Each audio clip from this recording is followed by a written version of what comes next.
The Sims as Game of the Year? I mean, sure, it was mad popular. But an addictive dollhouse sandbox doesn't mean revolutionary game. Playing God babysitting horny digital people gets old fast. Plus the shit tone of expansions. How many overpriced stuffed packs of furniture does one game need? The Sims really the definition of great gaming in 2000? Hard pass. Give me Diablo 2 or Deus Ex any day. 2001. Halo. Halo was a huge landmark for console shooters, I'll give it that. The multiplayer especially was fantastic on those early Xbox Live days. But as a single-player experience, campaign was flat-out repetitive, man. Corridors and backtracking galore. And the library level? Straight-up lazily designed tedium just to pad playtime. 2001 also gave us classics like GTA 3 and Metal Gear Solid 2 with way more ambitious gameplay and stories. I respect Halo's technical achievements nonetheless. 2002. Battlefield 1942. Battlefield 1942 was a landmark entry that paved the way for future installments by introducing large-scale multiplayer warfare across massive maps. However, looking back, it was clearly still finding its feet. 1942 was often an exercise in chaos and tedium, despite flashes of strategic teamwork. I respected the bold scope and foundations it laid, but polishing clearly needed to happen. The pieces were there, but the execution was clunky. 2003. Call of Duty. Look, you know I rep Call of Duty hard as an all-time elite franchise, but for all the accolades the original gets, revisiting it today exposes some cracks in the foundation. Groundbreaking cinematic presentation aside, the repetitive WW2 campaign was slim pickings content-wise. Packed with escort this guy, open that door, cliches. Multiplayer also feels dated, lacking depth now standard in the series like loadouts and progression. No disrespect to a legendary franchise though. By modern standards, 2003's Call of Duty just plays too rudimentary. But it pioneered so much that I can't knock it too hard as a product of its time. 2004. Half-Life 2. Half-Life 2 delivered such a fun gravity gun playground while advancing FPS storytelling. But as game-changing as HL2 seemed in 2004, time hasn't been kind to its repetitive vehicle sections and convoluted physics puzzles. We just accepted tedious gimmicks back then that make parts drag nowadays. There's no denying Valve's ambition. But the real genius of Half-Life was establishing an influential lore and physics engine, not game design that has aged flawlessly. God of War, 2005. Sure, Kratos was an absolute beast ripping mythological beasts to shreds. The visceral combat sold that violent power fantasy. But God of War's puzzles and platforming? Talk about tedious filler between boss battles. Rotating bridges and pulling statues got old fast.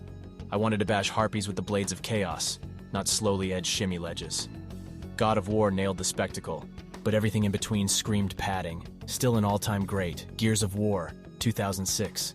Gears straight up nailed cover shooting, making each movement feel weighty and impactful. But I'd be lying if I called its campaign varied or deep.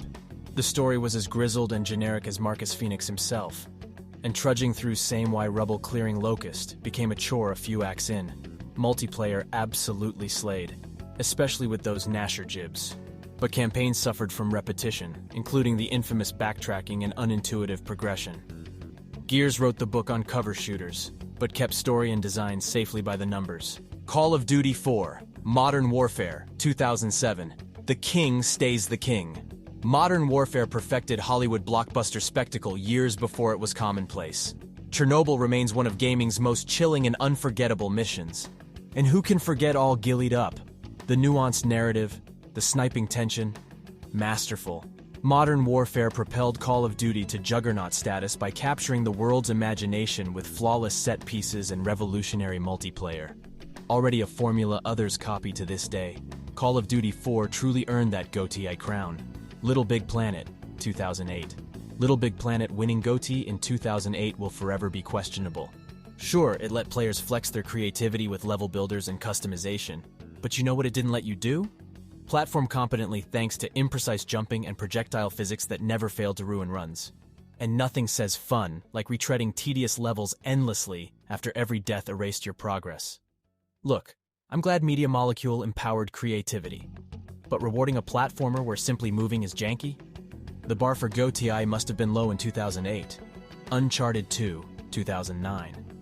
Uncharted 2 gave us ridiculous set pieces like the train sequence that stick with PlayStation fans forever. But take away the scripted thrills and what are you left with? A mediocre cover shooter you'd fail within seconds going in guns blazing. The whole experience is as linear as Nathan Drake's personality. Once you've seen the story, there's zero replay value or motivation to revisit. Uncharted 2 pushed cinematic experiences forward, but actually playing the game reveals flaws no amount of Hollywood polish can mask. Mass Effect 2, 2010. Okay, I actually got no roast for Mass Effect 2.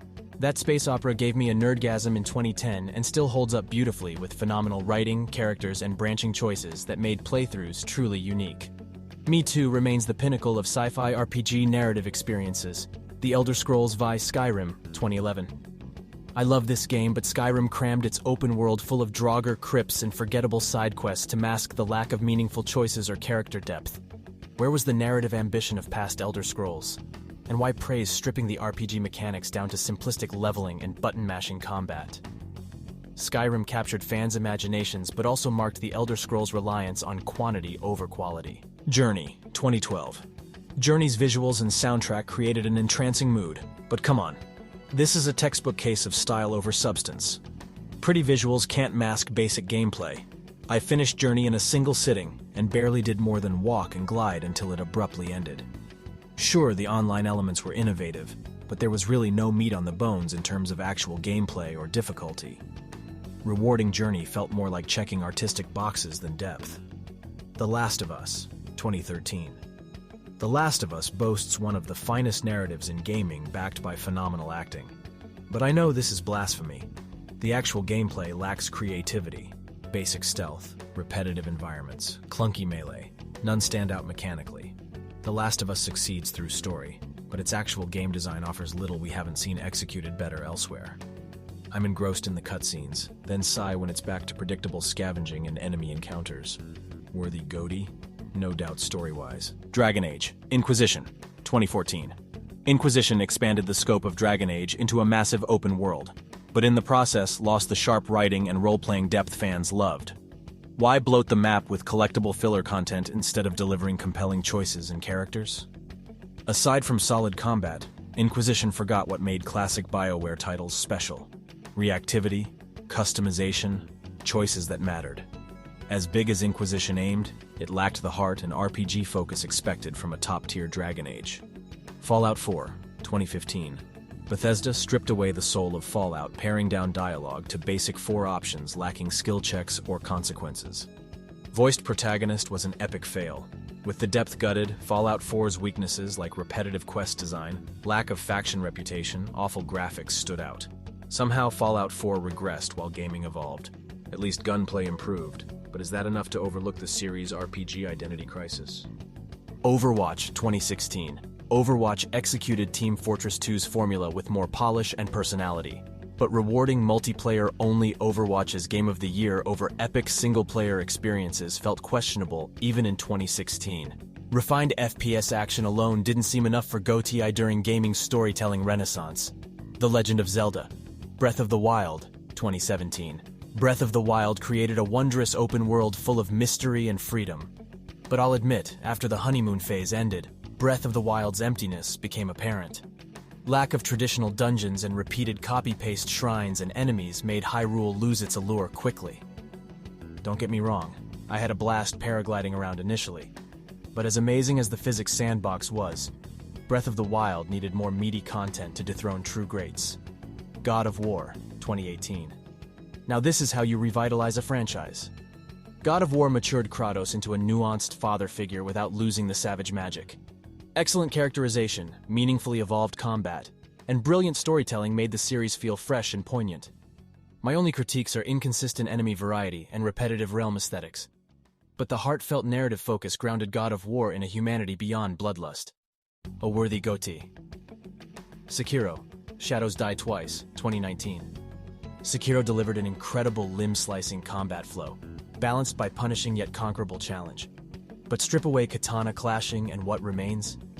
Lifeless NPCs, empty environments, scarce enemy and aesthetic variety, and minimal build options.